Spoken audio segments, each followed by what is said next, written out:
I woke up that morning expecting the quiet hum of the house and the lingering smell of my mother's garden. I had spent years working 3 jobs, saving every extra dollar, and sacrificing my own life just to pay off the debts she had left behind. I wanted to protect her legacy. I wanted to keep the home she loved and the memories it held alive. I never imagined that my family would turn against me the very moment I thought everything was safe. When I stepped out of my bedroom, I froze. The rooms were empty. The furniture I had polished, the heirlooms I had carefully stored, the photographs and mementos that carried my mother's spirit, all gone. I walked through the house, each step heavier than the last, trying to make sense of what I was seeing. A note rested on the kitchen counter, scrawled in my sister's handwriting. My hands trembled as I picked it up. It said they had sold everything. They were gone. I sank into a chair, unable to breathe for a moment. How could the very people I had sacrificed so much for betray me overnight? How could they erase years of struggle, tears, and work with a single note? My mother had trusted me to keep this home, and now it felt as if the walls were mocking me, as if her memory was being erased along with the furniture and belongings.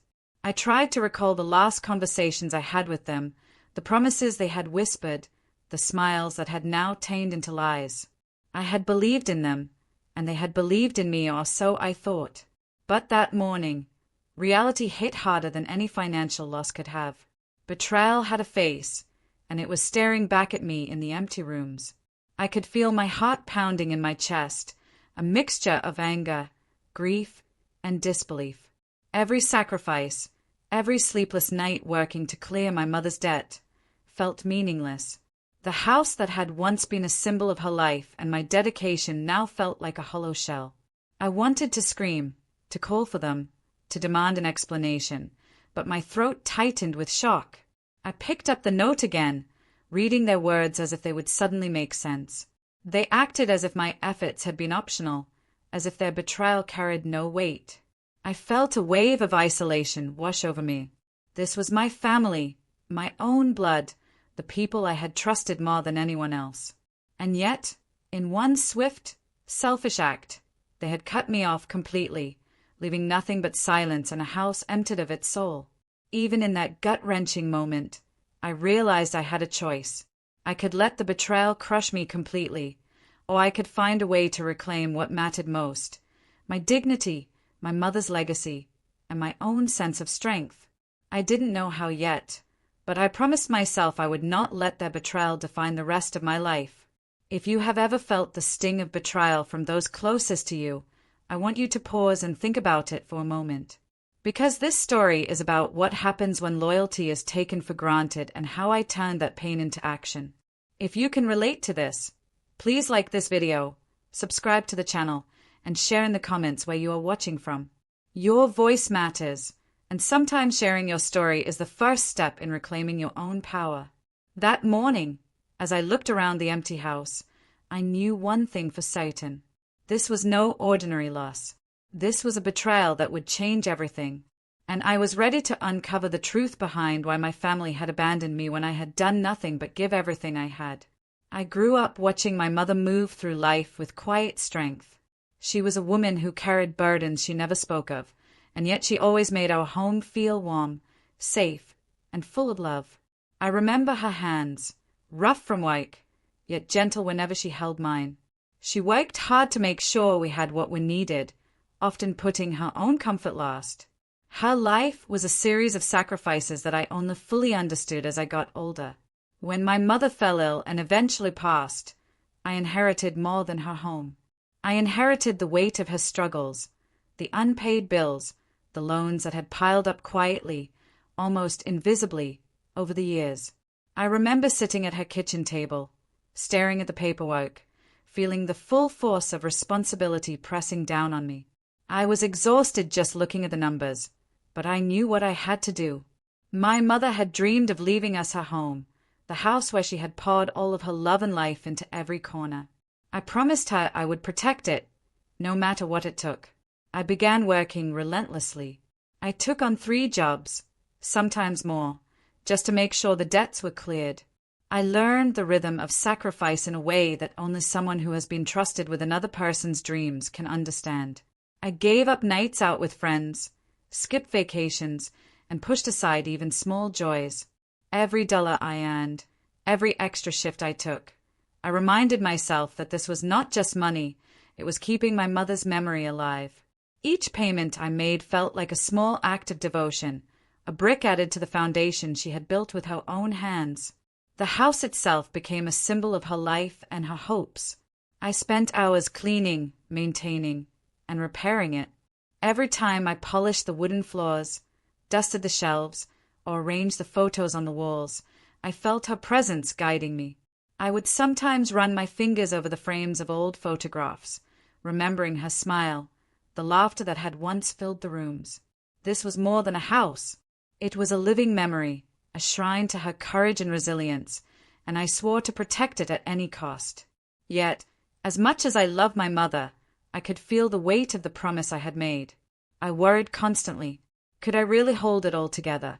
Could I protect her legacy from the whims of life and the unpredictability of those around me?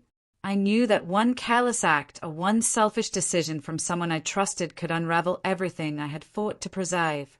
The fear was always there, a low hum at the back of my mind. I also had to navigate the complicated relationships within my family. My siblings had their own lives, and while I never blamed them for their priorities, I often felt alone in this responsibility. I knew I could rely on no one but myself to honor my mother's legacy. That realization was heavy, but it also strengthened my resolve. I reminded myself daily why I had taken on this burden. This was my promise, my duty, and I would not let it falter. Even with all the hard work and sacrifices, there were moments of joy.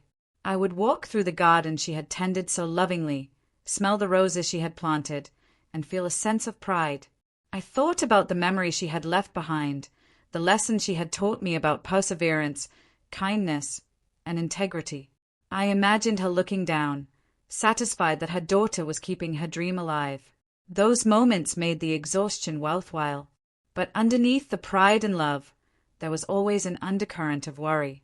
Every phone call from my siblings, every unexpected visitor, every small change in routine made me tense. I had spent years building a fortress around my mother's legacy, and I could not shake the feeling that it was fragile. The house, the memories, the debts, they were all mine to protect, and the stakes felt unbearably high. I remember the nights I lay awake, calculating how much longer it would take to fully clear the debts, how much energy I had left, and what sacrifices I might still need to make. There were times I cried, not because I regretted helping, but because the weight of responsibility was almost too much to bear. I knew my mother had trusted me to do this, and I could not let her down. Her trust was sacred. Even in my exhaustion, I held tightly to the thought that every sacrifice was worth it. Every payment made, every sleepless night, every moment of stress was a tribute to her. I reminded myself that this was more than financial responsibility. This was honoring her life, her struggles, and her love. I was not just paying off debts. I was preserving a legacy. Have you ever promised a parent something you were terrified you could not keep? I had, and every single day, that promise shaped my actions, my thoughts, and my sense of self. The house, with its walls full of memories, the garden blooming with her favorite flowers, and the small heirlooms carefully placed around the rooms, became my life's mission. I was determined that nothing, not exhaustion, not obstacles, not even betrayal, would take it away from me. After my mother passed, the reality of her debts hit me like a cold wind. I remember sitting at the kitchen table, the quiet of the house pressing down on me, surrounded by unopened letters and statements. Each envelope seemed heavier than the last. Bills from creditors, notices of overdue payments, reminders of loans I hadn't even known existed. It was all there, staring back at me. I felt a mixture of fear, sadness, and determination. I had promised my mother I would protect her legacy. Now that promise carried a weight I could feel in my bones. I took a deep breath and began to sort through the mountain of paperwork. My plan was simple but exhausting. I would pay off every debt, preserve the house, and ensure that my mother's life of hard work did not vanish into nothing. I knew it would take every ounce of my energy. Nights blurred into mornings as I calculated payments, called creditors, and found ways to stretch my income further than it should have been possible. I had to work relentlessly. I picked up extra shifts, worked weekends, and even took jobs I had never imagined doing. My body ached constantly, my eyes burned from staring at spreadsheets and banking apps, and my mind raced with numbers I had to keep in perfect order. Every day, I felt the weight of responsibility, not just financially but morally. My mother had trusted me, and I could not let her down. I owed it to her, to the home she built with love and sacrifice, and to the memories that filled every room. The family promised to help. My siblings, aunts, and cousins all said they would be there for me. They assured me that we would face this together. But when the time came, the promises turned into polite words and polite smiles. There was no financial help, no real assistance, only the occasional remark about how responsible I was being. I felt both gratitude and disappointment. Gratitude that they acknowledged my efforts, but disappointment that when I truly needed support, I stood almost completely alone. I pushed on anyway. I told myself that my mother's memory was worth every sleepless night and every aching muscle. I reminded myself of the house, its walls lined with photos and keepsakes, each telling a story of a life filled with hard work and love. I reminded myself of the garden she had tended with her hands, the flowers that bloomed year after year, and the wooden floors she had polished until they shone. Those things were sacred. They were my mother's legacy, and I was determined to protect them no matter the cost. Money came slowly. I balanced multiple accounts, juggled loans, and sometimes borrowed from myself, using every strategy one could imagine to stay afloat. There were days when the pressure felt unbearable, when I sat at the table crying quietly, my hands shaking as I held the bills. I worried constantly about what would happen if I made a mistake. One missed payment could unravel everything. One misstep, and my mother's life's work could disappear. But I refused to give in to fear. I had to be strong. I tried to keep my family in the loop, hoping that they would see my dedication and step in. I shared updates on progress, sent messages about payments made, and asked for small gestures of help. Each time, I was met with distant sympathy or excuses. I realized that the unity I had imagined after my mother's death was more fragile than I thought. Even as grief brought us together emotionally, it did not bring support in practical ways. The burden remained mine alone. Even in exhaustion, I found small moments of hope.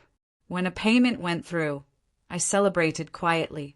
When a creditor called to confirm that an account was cleared, I allowed myself a brief smile. Each victory, no matter how small, reminded me why I was doing this. I was not just paying off debts.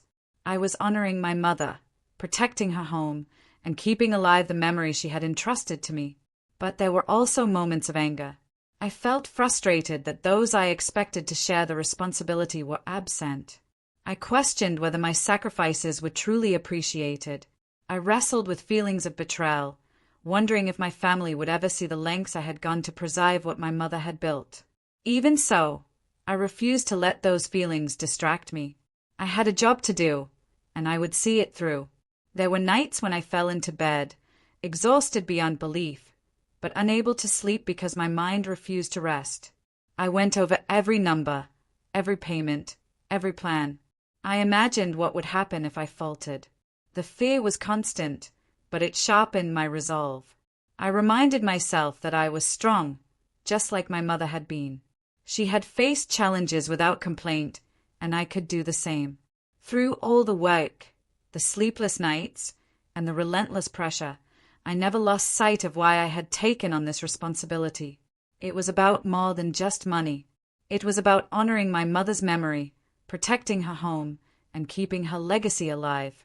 Every sacrifice, every exhausted day, and every ache in my body was a testament to the love I had for her. I also knew that this experience was teaching me something essential about life and family. I learned the hard truth that love alone does not always guarantee support. I discovered that some people will take for granted the sacrifices you make, assuming they are owed simply because of your connection. And I realize that sometimes, even when you are doing everything you can, you are left to navigate the storm alone. Yet, despite everything, I refused to give up. I reminded myself that my mother had entrusted me with something precious, and I could not betray that trust.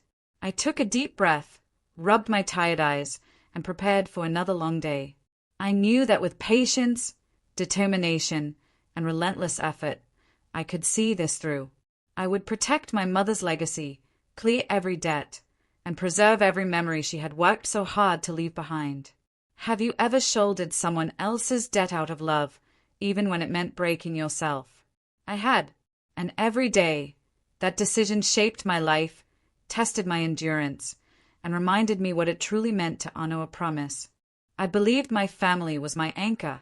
Every time I looked around the dining table or called a relative to share a minor victory, I convinced myself that they appreciated what I was doing. After all, I was the one taking on the weight of my mother's debts, paying off what she could not, keeping her home from falling into the hands of creditors.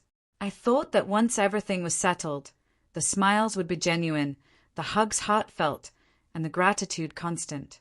At first, they were.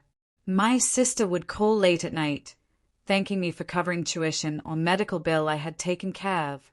Cousins would send quick messages of support, telling me how responsible I was and how lucky the family was to have me.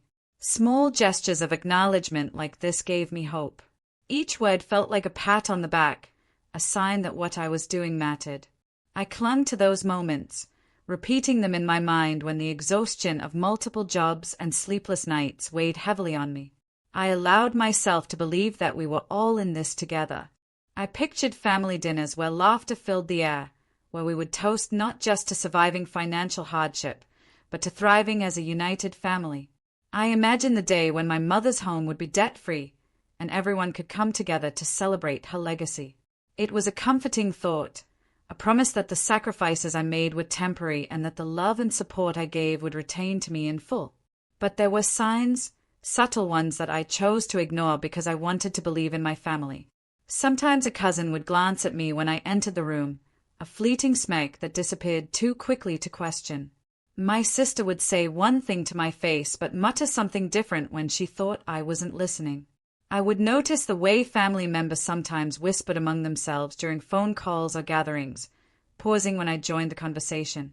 I brushed it off, telling myself that grief made everyone anxious or that they were discussing mundane matters I didn't need to worry about. I wanted to trust them. I wanted to believe that my mother's memory would unite us rather than expose weaknesses. Whenever I saw these small inconsistencies, I rationalized them as inconsequential. Perhaps they were distracted, tired, or stressed by their own lives. Maybe they were just joking among themselves in ways I did not understand. I told myself that the love that had held our family together for generations was stronger than a fleeting glance or whispered conversation.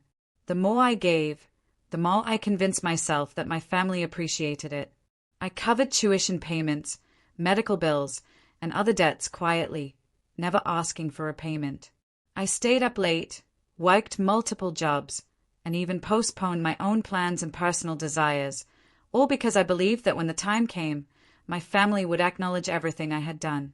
I clung to that belief like a lifeline, telling myself that this was what loyalty meant. But the whispers and sidelong glances continued.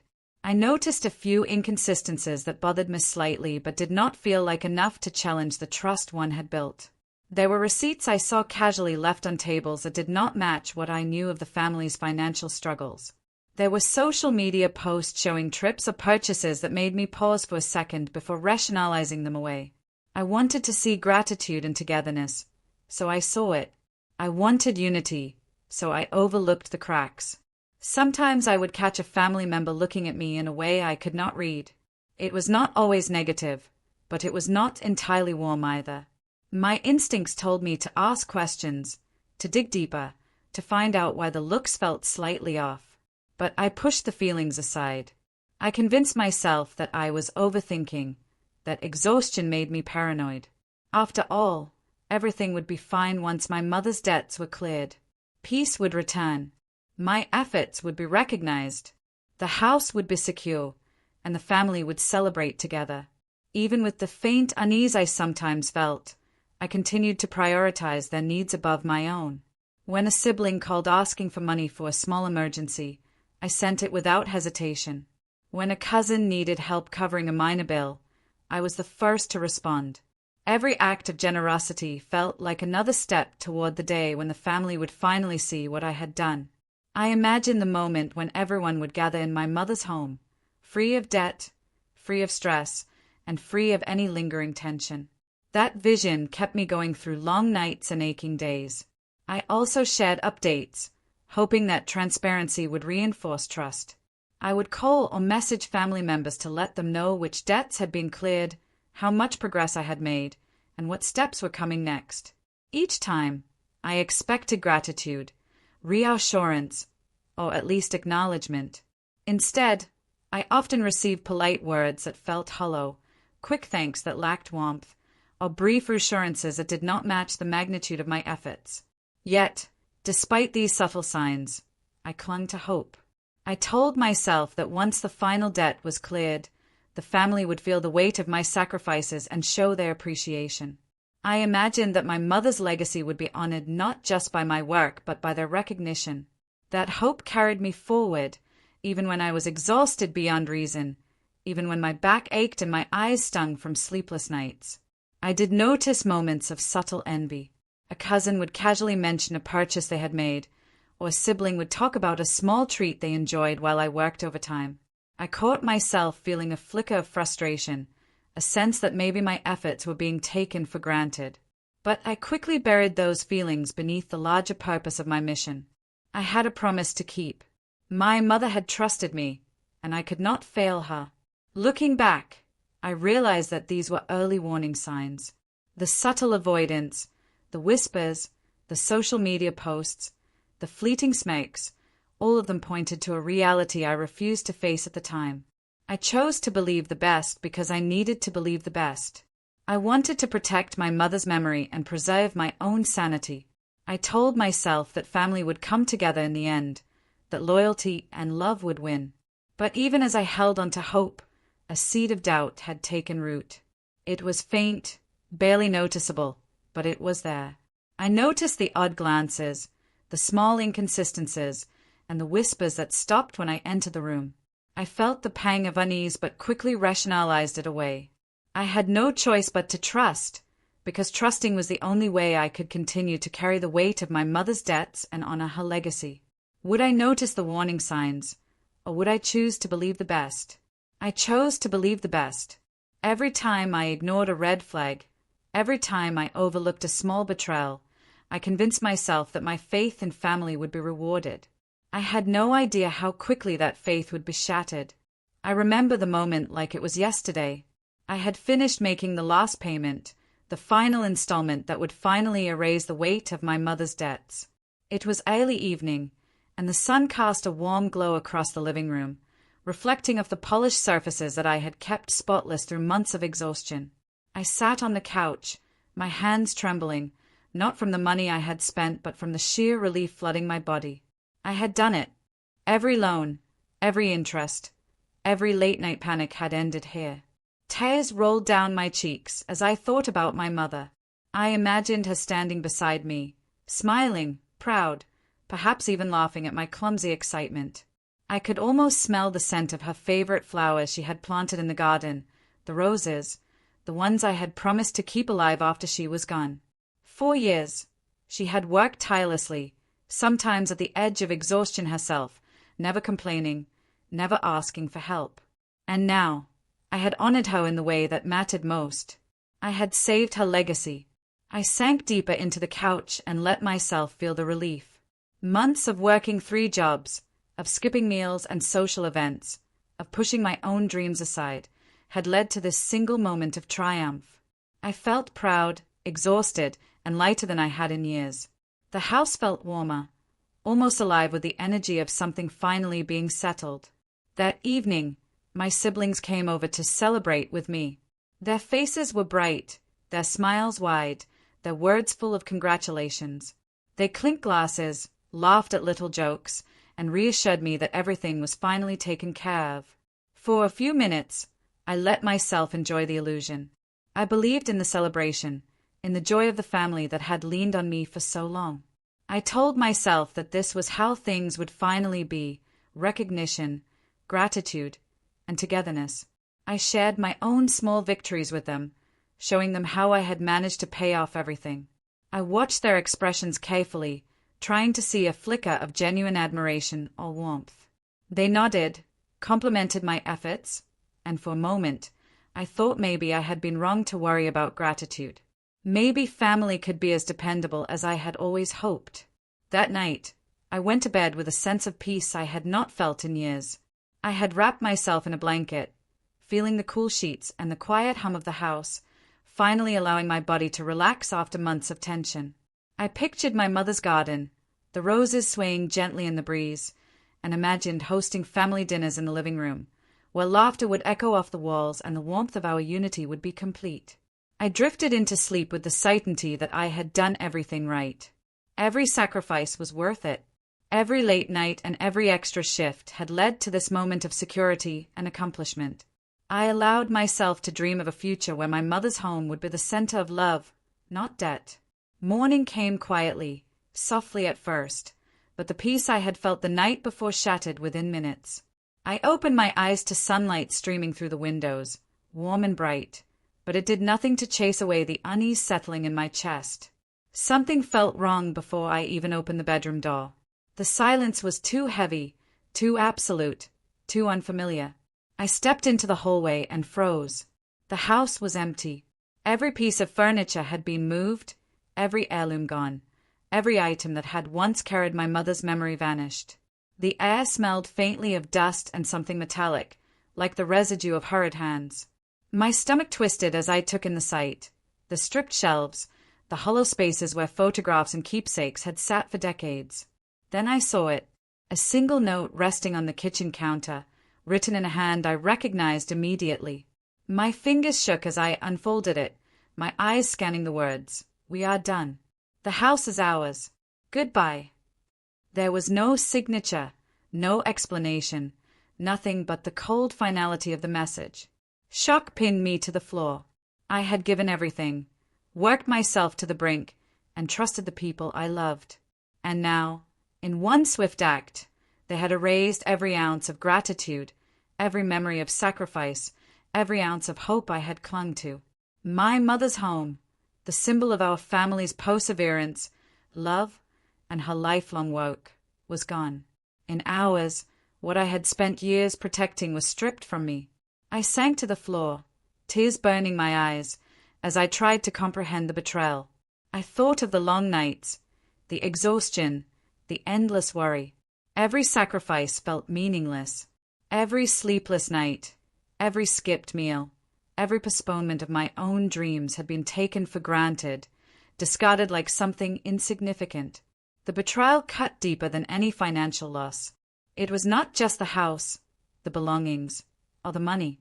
It was the realization that the very people I had given myself for, my siblings, my closest relatives, had never valued me the way I had valued them. Their gratitude had been a mask, their celebration a lie. They had accepted my work and effort as their right, not my gift. I remember staring at the walls that had once held family photos and framed memories, now empty, and feeling the hollow ache of betrayal. My mother's legacy, the thing I had sworn to protect, had been sold out from under me. I could almost hear her voice, quiet but firm, reminding me of the promises I had made. And yet, even her words felt distant in the face of such coldness. It was a lesson in trust, one I never wanted to learn this way. The world I thought I had built, the life where loyalty and love were reciprocated, was gone. In its place was a stark, unforgiving reality. The people I loved most were capable of erasing me without a second thought. I closed my eyes for a moment, letting the sobs shake my body. I had believed in family, in love, and in the power of sacrifice. And now I was left with nothing but questions, the weight of betrayal pressing down on me, and the knowledge that rebuilding would be harder than I had ever imagined. I remember thinking, with a bitter clarity, that no amount of effort could have prepared me for this. I had worked tirelessly to honor my mother's memory, to keep her home, to maintain her legacy. And yet, all of it had been taken in a single night. The truth was inescapable. The people I loved had chosen themselves over me, and I was left to pick up the pieces alone. By the time the sun rose high in the sky, I realized the scale of what had happened. I had cleared every debt, and in doing so, I had opened the door for betrayal I could never have imagined. Every promise I had kept, every effort I had poured into preserving my mother's life work, had been met with cold finality. And in that moment, I understood that the battle was not over. This was only the beginning of reclaiming my life and, perhaps, discovering the strength I never knew I had. I sank onto the floor one last time before rising, tears still streaking my face. I knew I had two choices: surrender to despair, or find the courage to rebuild what had been taken from me. And deep down, I also knew that the people who had betrayed me would one day understand the depth of what they had done. Family betrayal is the wound that never heals. But sometimes survival comes first, and revenge, quiet or public, can be part of reclaiming what is yours. If loyalty is one-sided, then the lesson is painfully clear. You must protect yourself. I woke to a silence I had never known before. The kind of silence that presses into your chest, making it hard to breathe, as if the air itself has betrayed you. The morning light streamed through the windows, soft and ordinary, yet everything inside felt wrong. I took my first cautious step into the hallway and froze. The living room, once the heart of my mother's home, was empty. Every piece of furniture I had polished and maintained for years was gone. The couch where we had shared stories, the armchairs that had witnessed countless family conversations, the small coffee table where my mother's teacups had always rested, everything was gone. The shelves that had held her books, her photo albums, her small trinkets from decades of living, were stripped bare. It was as if the house itself had been erased overnight. I moved from room to room, each step heavier than the last. The kitchen, the bedrooms, even the closets, are empty. I ran my fingers along the walls, half expecting to feel the familiar grooves of the furniture or the weight of the memories it carried. Nothing.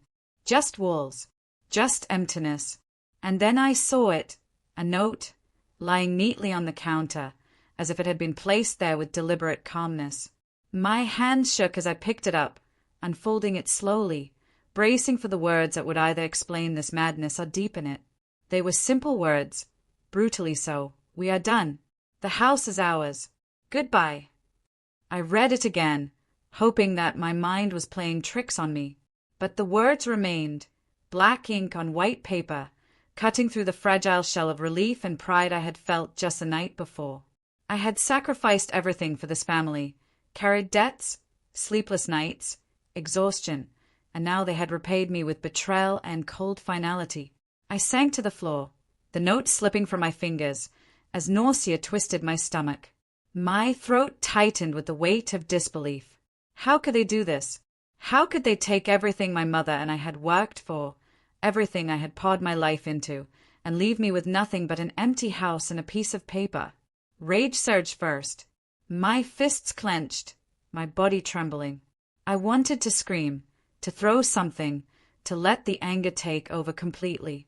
But then sorrow hit, heavier and colder than I had anticipated.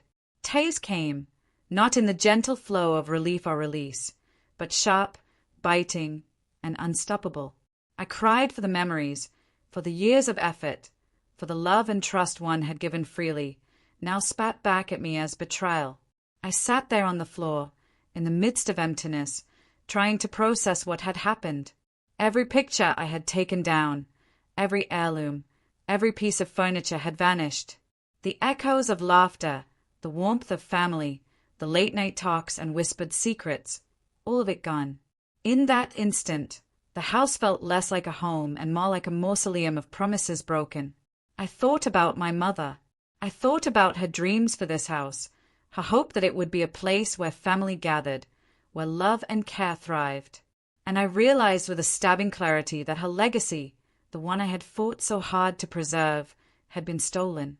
Not by circumstance, not by accident, but by the very people I had trusted. Anger and grief warred inside me. One moment, I wanted to run to their homes, to confront them, to demand answers. The next, I felt the need to retreat, to hide, to let the initial shock wear off before making any move. I felt betrayed on every level, not just by family, but by the system of trust and loyalty I had believed in all my life. Yet even in that turmoil, a small spark of resolve began to grow. I realized that while they had taken the house, they had not yet taken my voice, my determination, or my mind. I could not undo what had been done, but I could decide what to do next.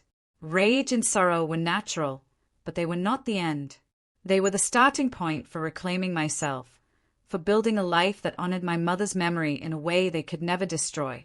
I walked through the empty rooms again, letting my fingers trail along the bare walls. I closed my eyes and pictured how I would restore the home, not for them, not for anyone who had betrayed me, but for myself. I imagined planting flowers again, filling the rooms with warmth, and surrounding myself with the memories that could not be stolen. My mother's spirit, her lessons, and the years of love she had poured into me could never vanish, no matter what had been taken physically. The note remained in my mind, sharp and cutting, but it also became a symbol of the challenge ahead. They thought they could erase me, break me, and leave me defeated, but they had underestimated the resolve born from sacrifice, from pain, and from the knowledge that I had fought for something that mattered. I thought about every long night, every extra shift, every skipped meal, and every time I had put someone else's needs before my own. All of it had built something in me, something they could not take away. I could feel it now, raw and unyielding, a strength forged in exhaustion and loyalty, tempered by betrayal. I knew then that my next steps would matter. I would need to gather information, take stock of what had been done, and decide how to move forward. I would need to decide whether to confront them directly, seek legal action, or quietly rebuild in a way that would honor my mother's memory. The decision was mine, and I realized that reclaiming my life required more than grief or rage. It required strategy, patience, and courage. Sitting in the empty house, I let the shock wash over me fully, feeling every wave of anger, sorrow, and disbelief. I allowed myself a moment to cry, to grieve, and to acknowledge the depth of betrayal I had experienced. And then I stood, hands shaking but resolved firmly. They had taken the house, but they had not taken me. Not yet. I whispered a promise into the silence, to the empty walls, to my mother's memory, and to myself. I would rise from this. I would reclaim what was mine, and they would learn that trust betrayed carries consequences. I stared at the note again, my hands trembling, as if holding it closer might somehow reveal a hidden meaning, some excuse that would soften the blow. The words were blunt, almost cruel in their simplicity. "We are sorry, but this was necessary. You can survive without it. It's time to let go." I felt the sting of each sentence. Necessary. I whispered aloud, my voice breaking. How could stripping me of everything, leaving me alone in this house my mother had built, ever be necessary? Let go. My heart thudded in my chest as anger bubbled up. I had spent years ensuring that our debts were paid, that the bills were settled, that this house, the legacy of my mother, remained safe. And they called my sacrifices meaningless. But then a thought struck me. Necessary for whom? I asked the empty room, my voice steadier now. I realized that the note was not just an apology or explanation. It was a declaration, a veil to hide the truth. I had to know what really happened. I began searching, moving carefully through the house that no longer felt like mine. Drawers that had once held family photos were empty. The cabinets were bare. The safe where I kept important documents was open, the contents gone. Panic threatened to overtake me, but I forced myself to focus. I needed evidence. I needed the truth. In the home office, I found the first clue, a stack of papers hidden behind the bookshelf. At first glance, they looked like innocuous documents, bills, receipts, letters, but then my eyes caught the details. Sales agreements for the house, signed with what appeared to be my signature. My hands shook as I read through the pages. Someone had forged my signature. They had planned this, calculated every step, and executed it while I slept, confident that I would remain unaware.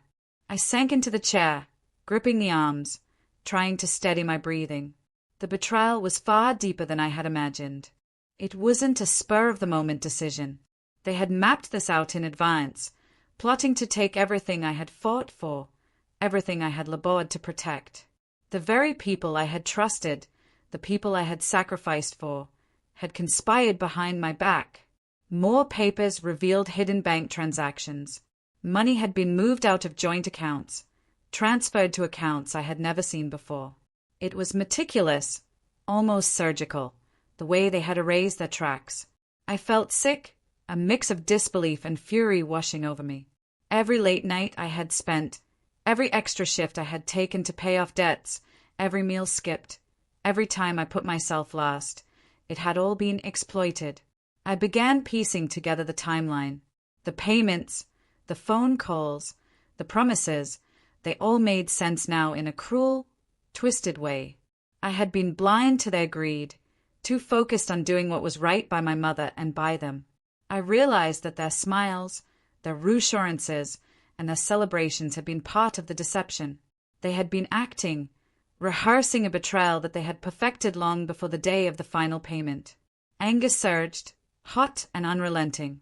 I wanted to scream, to confront them, to tear them down with words that could not be ignored. But I forced myself to pause.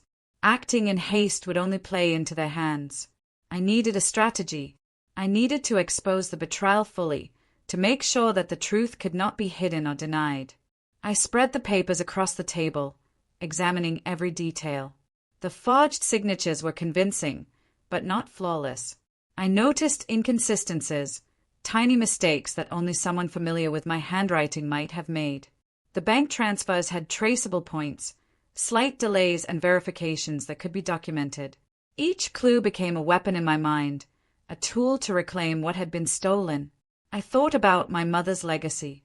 She had trusted me to protect it, and I had failed in one sense, not by letting it fall, but by underestimating the cunning of those closest to me. My eyes burned as I thought about the years I had poured into keeping our family afloat, thinking that loyalty and love were enough to secure trust. I realized that sometimes love alone was not enough to safeguard what mattered most. By mid-morning, I had gathered every piece of evidence I could find. Copies of the sales agreements, photographs of the hidden transactions, digital records, and even notes I had kept from phone calls that hinted at their secret intentions. Each piece told a story of calculated betrayal. I felt a mixture of sorrow and empowerment. The pain was real, but so was my resolve. Sitting there, surrounded by the remnants of what had once been my home and my mother's life, I made a decision. I would not allow this betrayal to define me. I would not let them walk away thinking they had won. I had the evidence, the knowledge, and the will to take action. I could rebuild, not just for myself, but to honor my mother's memory and to show that trust, once broken, could be reclaimed. I picked up the note again, reading the words with fresh eyes. Their attempt to rationalize their actions now seemed weak, even pitiful. Necessary, they had said. They had believed I would accept their excuse, that I would endure the pain silently. But I would not. I would act, carefully, deliberately, and with the full force of the truth behind me. I closed the door to the empty house and took a deep breath.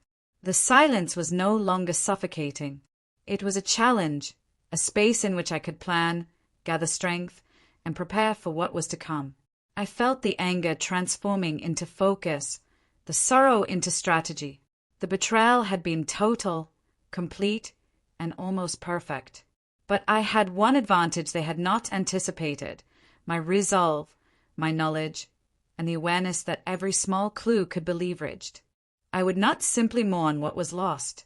I would reclaim it, expose the truth, and ensure that justice, in its own form, was served. I whispered a promise to myself, to my mother's memory, and to the empty walls around me. They had taken what they could, but I would take back what mattered most.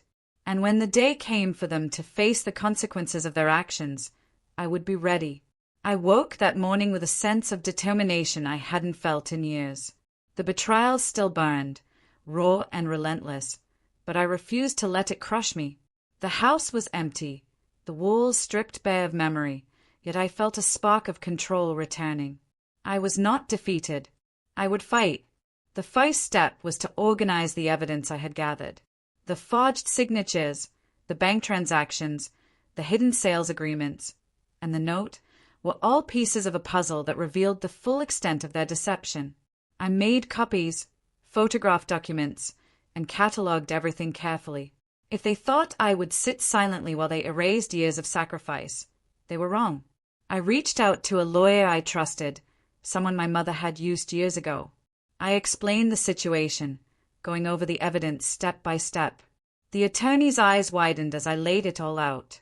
"This is thorough," she said, "and it's enough to take serious legal action."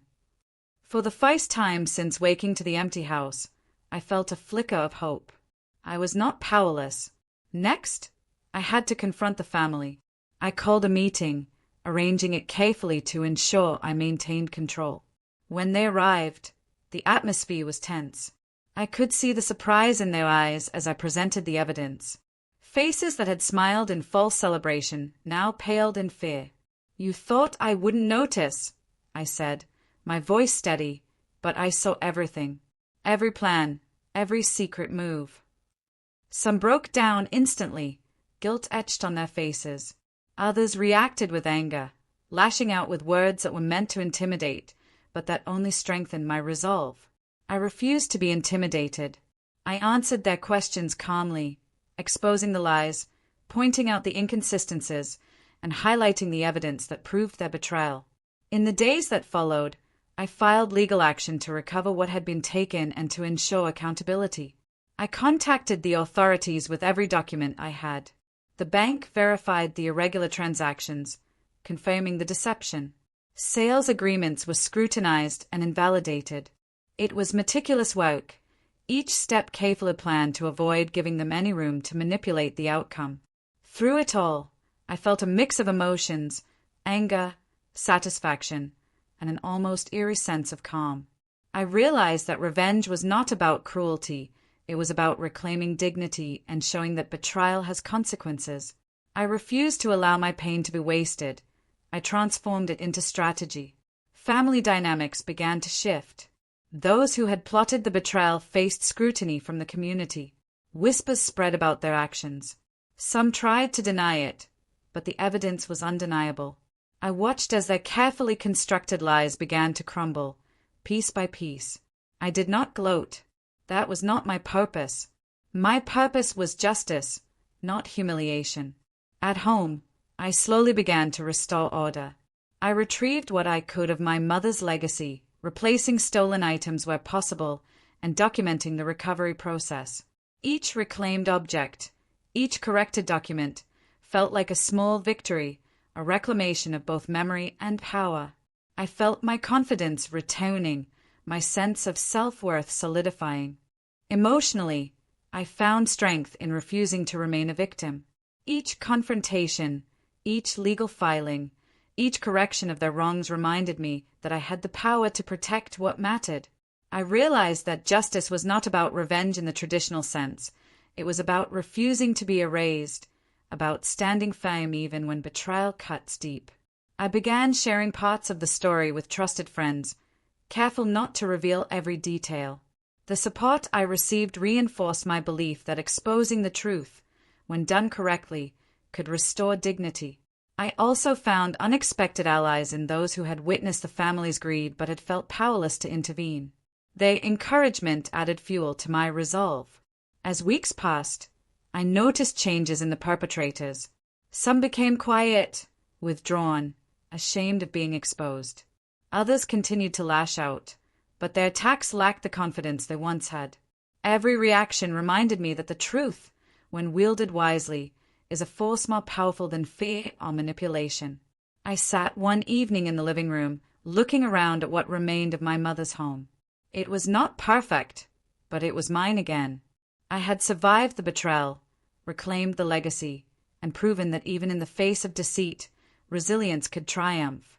I realized that justice was not a single moment. It was the culmination of careful planning, unwavering patience, and refusal to let others define my worth.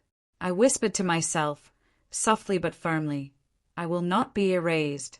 I will not be silenced. I will protect what is mine and ensure the truth stands. It was a promise to my mother, to myself, and to the life I intended to rebuild. The fire inside me, once fueled by shock and despair, had transformed into resolve. I knew that the path ahead would still have challenges, but I was ready to face them. I had reclaimed my power, my dignity, and my voice. No one would take that from me again. I woke up one morning to a quiet house.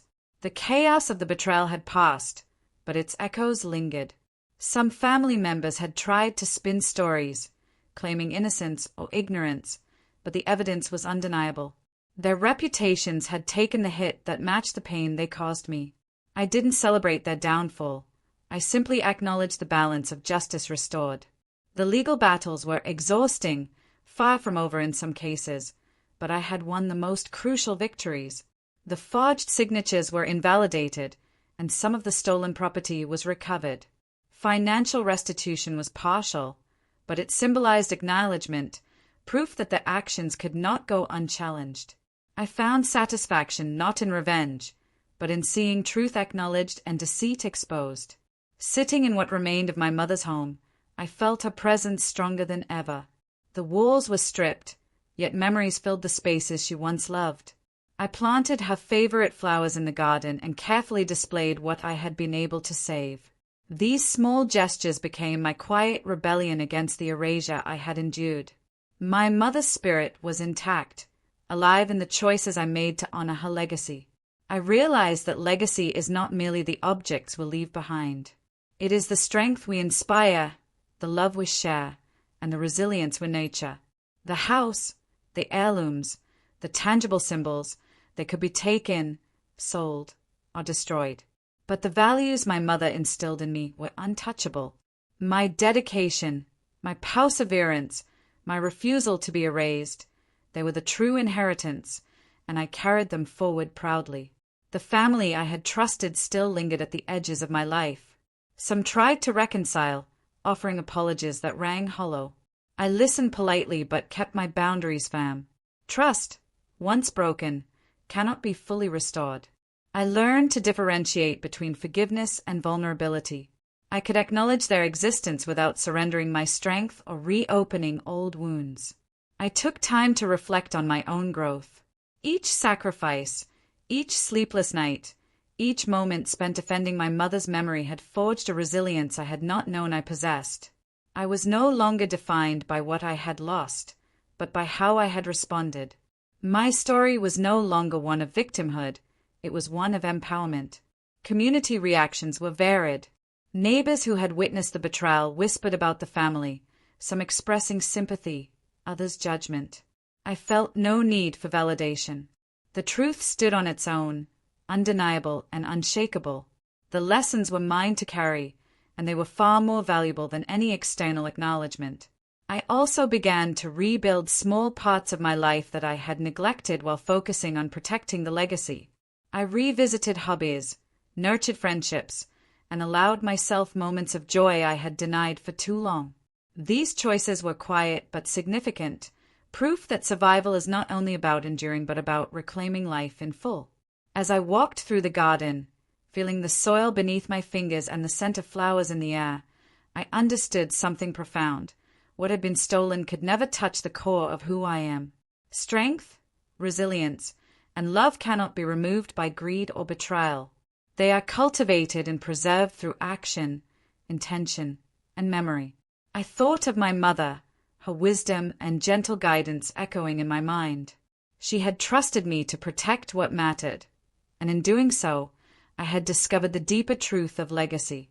It is not walls or objects that define us, but the courage to stand firm when everything around us falls apart. I smiled softly, feeling a sense of peace. The journey had been painful, filled with loss and heartbreak, but it had also revealed my capacity to endure and prevail. I had faced betrayal at its most intimate level and emerged not broken, but fortified. I whispered to myself, I will build again, not what was lost, but what is mine to create. It was not an act of defiance against them, but a promise to myself and to the memory of my mother. Life would continue, and I would continue with dignity, love, and strength intact. The house might be gone, the heirlooms might be scattered, but what remained, the lessons, the resilience, the love, was unshakable.